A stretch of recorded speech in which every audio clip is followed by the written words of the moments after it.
2026 সালে ফেব্রুয়ারি মাসের 18 তারিখে আমাদের প্রথম রোজা।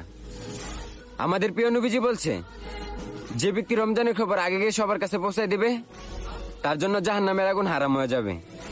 যদি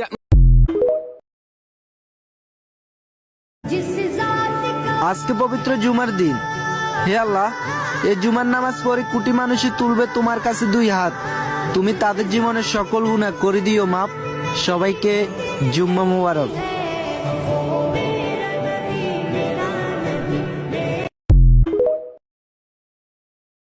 রহমত নিয়ে এলো মাহে রমজান, বরকত নিয়ে এলো মাহে রমজান। রহমত নিয়ে এলো মাহে রমজান, বরকত নিয়ে এলো মাহে রমজান।